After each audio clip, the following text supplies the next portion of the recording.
Thank you, Mr. Chair. Mr. Smith, I want to discuss Volume 2 of your report, which summarizes the findings of your investigation into President Trump's hoarding of classified documents at Mar-a-Lago and his efforts to obstruct the FBI's investigation.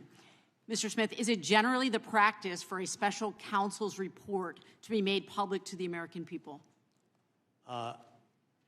I want to say first, I'm limited what I can say about Volume 2 because of Judge Cannon's order. I can say generally that with respect to special counsels, there are regulations that direct a special counsel to draft a report. Whether that report becomes public is determined. The Attorney General has the authority to determine that. To the best of your knowledge, was Special Counsel Mueller's report made public in full? I know it was made public. I'm not sure if it was made public in full. What about Special Counsel Hur's report? My recollection is his report was made public in full. I believe that's correct. And Special Counsel Weiss's report? I do not know. Okay. Now, I understand that the district judge, Aileen Cannon, the Trump appointee who oversaw the case in Florida, issued a gag order that prevents you from discussing any parts of the classified documents investigation that is not already public. I understand that, including your findings that you laid out in Volume 2 of that report. Am I correct that the reason your report is not available in full to the public is because of this gag order? I wrote a report. The Attorney General, it was submitted to him. I understand generally that there's been litigation about whether this report would be public or not. I have not been a party to that litigation. I just know that there is an order, and I know the Department of Justice, the current Department of Justice, has interpreted that order in a way that I cannot speak about anything that could possibly be in that report and its findings. And when Judge Cannon issued that gag order, she cited pending cases against Trump's co-defendants. Is that correct? I'm sorry? When Judge Cannon issued the gag order, she cited pending cases against Trump's co-defendants. Is that correct? That's my recollection. Are those cases still pending? No, they're not. No, they're not. So there is no reason, from where I sit, for this important information to be not made public. At this point, I want to turn now to President Trump's attacks on you. Trump has a playbook for how he handles people who try to hold him accountable. In August 2023, right after your office indicted him, President Trump shared that playbook on social media for everyone to see. He wrote, "If you go after me, I'm coming for you."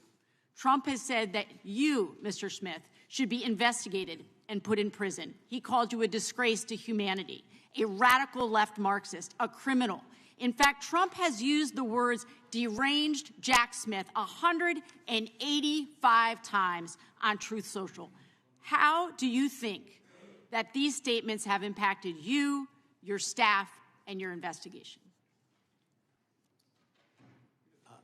With respect to me, I think the statements are meant to intimidate me.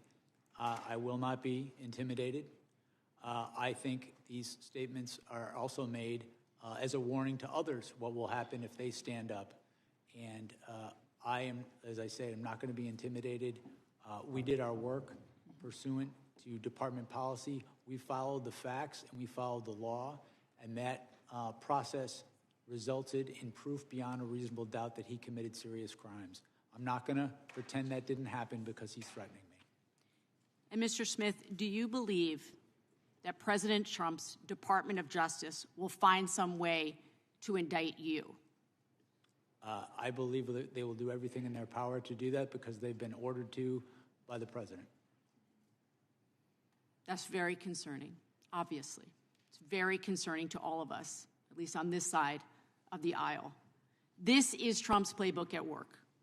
Complain loudly, gin up hatred and resentment, then express a hope that somebody will do something, but never explicitly order anyone to act, and then watch as his followers and loyalists go after their targets. This is what happened on January 6th. Trump stood at the Ellipse and gave a campaign speech to his supporters, and he said, "If you don't fight like hell, you're not going to have a country anymore."